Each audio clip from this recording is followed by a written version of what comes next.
Good morning Kerala. ഇന്ന് November 11. ചെങ്കോട്ട സ്ഫോടനം അന്വേഷണം പുരോഗമിക്കുന്നു. കഴിഞ്ഞ ദിവസമുണ്ടായ സ്ഫോടനവുമായി ബന്ധപ്പെട്ട് സുരക്ഷാ ഏജൻസികളുടെ അന്വേഷണം പുരോഗമിക്കുകയാണ്. സ്ഫോടനത്തിന് ഉപയോഗിച്ച കാറുമായി ബന്ധപ്പെട്ട് നടത്തിയ അന്വേഷണത്തിൽ കാറിന്റെ നിലവിലെ ഉടമ പുൽവാമ സ്വദേശിയാണെന്ന് സൂചന ലഭിച്ചു. സംഭവത്തിൽ ഒടുവിലത്തെ മരണനിരക്ക് 9 നിരവധി പേർ വിവിധ ആശുപത്രികളിൽ ചികിത്സയിലാണ്.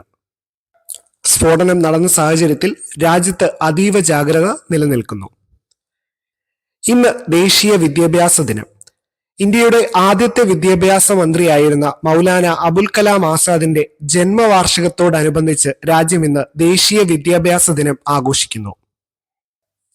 രാജ്യത്തിന്റെ ഭാവിയെ രൂപപ്പെടുത്തുന്നതിലും പഠനത്തിലൂടെ സമത്വം പ്രോത്സാഹിപ്പിക്കുന്നതിലും വിദ്യാഭ്യാസത്തിനുള്ള പ്രാധാന്യം ഈ ദിനം നമ്മെ ഓർമ്മിപ്പിക്കുന്നു. വിദ്യാഭ്യാസം പുരോഗതിയെ നയിക്കുന്നു എന്ന ഈ വർഷത്തെ പ്രമേയം പ്രതിഫലിപ്പിച്ചുകൊണ്ട് രാജ്യത്തുടനീളമുള്ള സ്കൂളുകളിൽ സെമിനാറുകൾ, ഉപന്യാസ മത്സരങ്ങൾ, ബോധവൽക്കരണ ക്ലാസുകൾ എന്നിവ നടക്കും. ബീഹാർ നിയമസഭാ തെരഞ്ഞെടുപ്പ് 2ാം ഘട്ടം.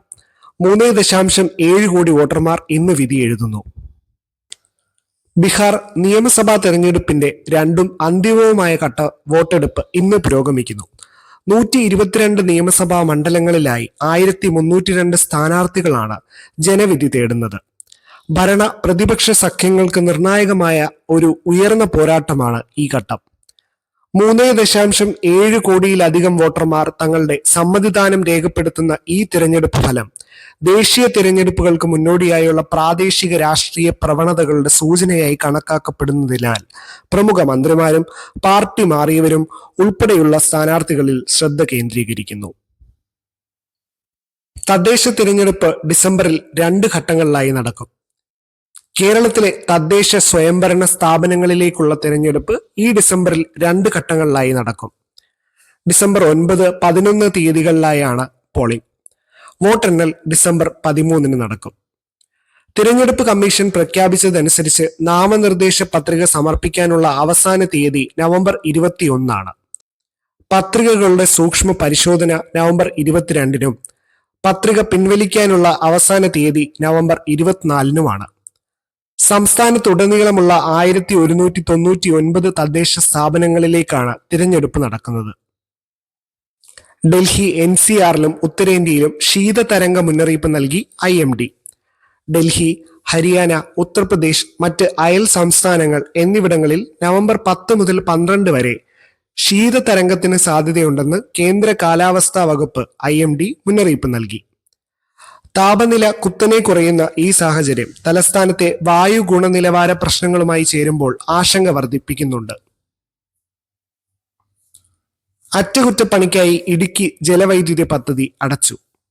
ടർബൈൻ സീലുകളിലും വാൽവുകളിലും ഉണ്ടായ ചോർച്ചകൾ അടിയന്തരമായി നന്നാക്കുന്നതിനായി KSEB ഇടുക്കി ജലവൈദ്യുത പദ്ധതി ഇന്നു മുതൽ 30 ദിവസത്തേക്ക് അടച്ചു.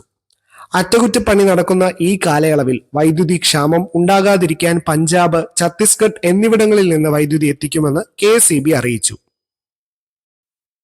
സീപ്ലെയിൻ പദ്ധതിക്കെതിരെ കൊച്ചിയിൽ മത്സ്യത്തൊഴിലാളികളുടെ പ്രതിഷേധം. കൊച്ചിയിലെ ബോൾഗാട്ടിക്ക് സമീപം നിർദ്ദേശിക്കപ്പെടുന്ന സീപ്ലെയിൻ പദ്ധതിക്കെതിരെ മത്സ്യത്തൊഴിലാളികൾ ഇന്ന് പ്രതിഷേധിക്കും. സീപ്ലെയിൻ സോൺ വരുന്നതോടെ പ്രധാനപ്പെട്ട കടൽ മേഖലകളിൽ 2.5 കിലോമീറ്റർ ചുറ്റളവിൽ മത്സ്യബന്ധനം നിരോധിക്കപ്പെടുമെന്നാണ് ഇവരുടെ ആരോപണം. അമൃത് പദ്ധതിയിൽ പുതിയ നഗരവികസന പദ്ധതികൾക്ക് അനുമതി.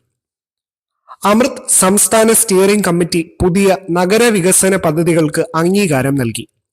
തിരുവനന്തപുരത്ത് മലിനജല സംസ്കരണ പ്ലാന്റുകൾ സ്ഥാപിക്കുന്നതിനായി 12.9 കോടി രൂപയും 9 നഗരങ്ങളിൽ GIS അടിസ്ഥാനമാക്കിയുള്ള യൂട്ടിലിറ്റി മാപ്പിംഗിനായി 10 കോടി രൂപയും ഇതിൽ ഉൾപ്പെടുന്നു. അമൃത് 1.0 പദ്ധതിയുടെ 92% ഫണ്ടും ഇതിനകം വിനിയോഗിച്ചതായി സംസ്ഥാന സർക്കാർ അറിയിച്ചു. കടൽക്ഷോഭത്തിൽ ദുരിതമനുഭവിക്കുന്ന തീരദേശവാസികൾക്ക് ആശ്വാസം.